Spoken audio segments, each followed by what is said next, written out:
دیگیں بٹوائی جا رہی ہیں, وہ غریب کھا رہا ہے بوٹیاں. آج وسیم بھائی دنیا سے چلے گئے, زبردست مزہ آ رہا ہے. یہی ہوتا ہے.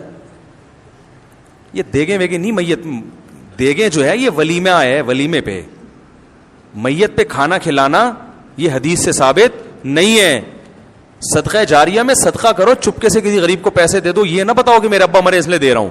بس دل میں صدقے کی نیت کر کے کسی غریب کو پیسے دے دو, نیت یہ کرو کہ اس کا ثواب ابا کو پہنچے. غریب کو بتاؤ گے, وہ کہے گا اے اللہ فلاں کے ابا بھی مر جائیں, وہ تو اس سے بڑا سیٹ ہے.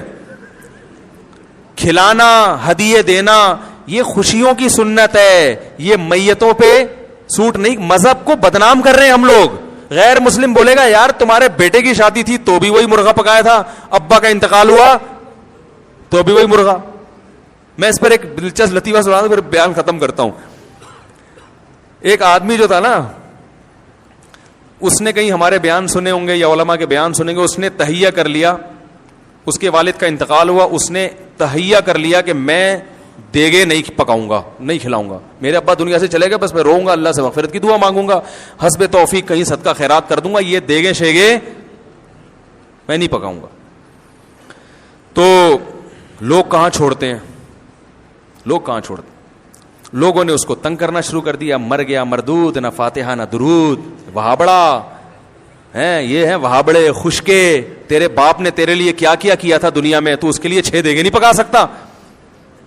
بھائی باپ نے جتنا کیا تھا نا اس کے حساب سے تو 6 دیگے بھی کچھ نہیں ہیں, اس کے حساب سے تو میرے بھائی سارا دن بھی لنگر کھلاتے رہو گے, باپ کا حق ادا نہیں ہوگا. تو اب وہ تو دعائیں ہیں اور چپکے سے صدقات و خیرات ہے اس کے لیے. اور تمہیں کس نے, اللہ نے یہ تھوڑی کہا کہ باپ کے لیے ان مختوں کو دے کے کھلاؤ, ٹھیک ہے نا, جو تمہیں تانے دے رہے ہیں. لیکن پبلک چھوڑتی نہیں ہے, تو پبلک نے اس کو تانے دینا شروع کیے. ابے تیرا باپ دنیا سے چلا گیا, یہ خشکا, یہ وہابڑے, اور یہ جو بھی تانے فرقہ پرستی کے دیے جاتے ہیں خشکے, ان کی تو قسمت میں کھانا ہے ہی نہیں, ان کے تو گناہوں کی وجہ سے اللہ نے ان کو ویسے ہی بھوکا ننگا رکھا ہوا ہے. تو ایسے ایسے عجیب عجیب تانے نا. تو وہ بیچارہ تانوں, سب تانے تو انسان پہ اثر ہوتے ہیں. تو اس نے ایک چال چلی, اس نے بولا بھائی ٹھیک ہے لوگ مجھے کنجوس کہہ رہے ہیں نا, تو میں اس کنجوسی کے تانے کو بھی دور کروں گا, لیکن انہوں نے جو مجھے اذیت دی ہے نا اس کا بھی جواب دوں گا. اس نے تیجے پہ بلا لیا سب کو, بولا آ جاؤ بھائی لنگر ہے. اب ہمارا تو اپنا اسٹائل ہے نا, پھر اس کا یہ والا اسٹائل نہیں تھا. اگر وہ مجھ سے پوچھ کے جاتا نا تو پھر اور زیادہ لوگوں کو ذلیل کر سکتا تھا. وہ میں اس کو بتاتا اس طرح کرو, لیکن خیر اس نے کیا کیا, اس نے پبلک کو بلا لیا, جو جو تانے دے رہے تھے بلا لیا سب کو. مرغے شرغے پکائے, بڑی لش پش قسم کی قورمہ بریانی پلیٹیں لوگوں کے سامنے رکھ دیں. اب لوگ ایک دم جیسے ہی کھانے کے لیے لوگوں نے نوالا ڈالا ہے نا برتن میں, وہ روٹی کا لقمہ اور بوٹیاں اٹھائی ہیں منہ کے قریب لے کر آئے, اس نے کہا ایک دم اسٹاپ, 1 سیکنڈ میری بات سن لیں. لوگوں نے کہا جلدی بتاؤ بھائی, میت کو عذاب ہو رہا ہے نا قبر میں, یہی جذبہ ہوگا لوگوں کا, میت کو کیا ہو رہا ہے. کچھ ایسا ہوا نہیں ہے میں اپنی طرف سے, لیکن جذبات یہی ہوتے ہیں لوگوں کے کہ بھائی میت کو کیا ہو رہا ہے, عذاب ہو رہا ہے, ہم یہ جب کھائیں گے تو وہ عذاب وہاں سے, یہی مطلب ہے نا کھلانے کا. اور کیا مطلب ہے کہ ہم جب کھائیں گے تو اس کو فائدہ ہوگا, تو یہ مطلب ہوا کہ ہم نہیں کھائیں گے آج ہم تو فائدہ نہیں ہوگا. تو لوگ پریشان کہ یار تیرے ابا عذاب قبر ہو رہا ہے اور تو ہمیں کھانا نہیں دے رہا. اس نے کہا 1 منٹ تھوڑا سا صبر کرو.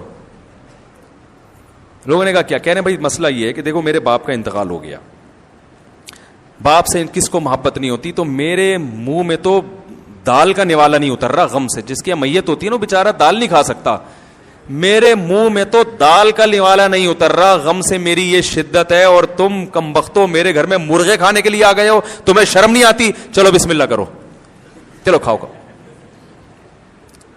لوگوں نے کہا کمبخت اب ہمیں کھانے کے قابل. دوبارہ سناتا ہوں, دوبارہ یہی ہوتا ہے جب آپ کسی کی میت پہ دیکھ پکائیں نا تو بالکل اسی طرح اسٹائل میں کہا کریں ان کو, بالکل یہی اسٹائل ہونا چاہیے. بلکہ ایک اور موقع پہ یہ اسٹائل ہونا چاہیے, وہ بھی میں بتا رہا ہوں. یہ پھر میں نے نسخہ ہر جگہ فٹ کیا ہے. تو اس نے کہا کہ بوٹیاں اس منہ کے قریب, ٹھیک ہے نا, بالکل منہ کے قریب ہے بوٹیاں, اور ابھی منہ میں ڈالنے والے ہیں. کہہ رہے ایک منٹ رکو. کہہ رہے بھائی کیا مسئلہ ہے. کہہ رہے بھائی مسئلہ یہ ہے کہ میرے باپ کا انتقال ہو گیا, غم سے میری حالت نڈھال, میرے گھر میں رونا دھونا چل رہا ہے, مجھ سے تو مسور کی دال بھی حلق میں نہیں اتر رہی, اور تم میرے گھر بیٹھ کے مرغے کھانے آ گئے ہو, تمہیں شرم نہیں آتی؟ چلو بسم اللہ کرو, کھاؤ. ہمارے حضرت یہ واقعہ بیان کر کے فرمایا کرتے تھے, اس زمانے میں لوگوں میں تھوڑی سی غیرت تھی تو وہ رک گئے کہ یار کمبخت تو نے ہمیں کھانے کے قابل چھوڑا کا. فرمایا آج اگر کوئی ایسا کرے, لوگ کہیں گے تو جو مرضی کہہ دے ہمیں, ہم کھائے بغیر نہیں جائیں گے. سمجھ رہے؟ فرمایا کہ اگر وہ روکنے کے بجائے جا کے لوگوں کے منہ سے نوالا چھیننا شروع کر دے, لوگ انگلیاں چبا کے کھا جائیں گے, یہ سالے ثواب کے لیے. کہیں گے کوئی بات نہیں, یہ بھی سنت ہے, کھا جاؤ اس. انگلیاں چبا کے کھا جائیں گے, وہ چھوڑیں گے نہیں. وہ کہیں گے بھائی کوئی مسئلہ نہیں. پھر ہمارے ساتھ واقعہ سناتے تھے کہ ایک آدمی کی عادت تھی کہ وہ کوئی بھی نہاری کھا رہا ہوتا تھا نا بنس روڈ میں, وہ بڑی مشہور نہاری تھی بنس روڈ کی, اب بھی ہے, تو وہاں سے نہاری پورے کراچی میں اس بہت زیادہ پھیلی ہے. تو وہ بچپن میں وہ بڑی مشہور تھی.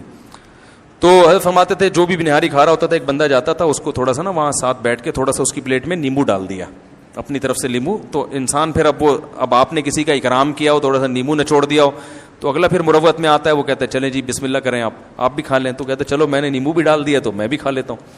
تو وہ اکثر یہ کیا کرتا تھا کہ جا کے نیمبو نچوڑتا اور ساتھ میں کھانے میں شریک ہو جاتا. لوگ مروت میں شرم نے منع نہیں کر پاتے تھے. ایک دن ایک آدمی نے کہا اس کو میں تھپڑ لگاؤں گا نا, یہ میرے ساتھ ہی حرکت کرے گا. تو اس نے نیمبو نچوڑا ہے اور جیسے ہی کھانا شروع کیا اس نے کھینچ کے ایک تھپڑ لگایا.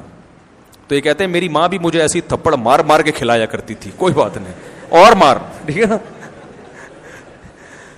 تو غیرت جب بالکل ختم ہو جائے تو پھر کوئی دلیل اثر نہیں کرتی.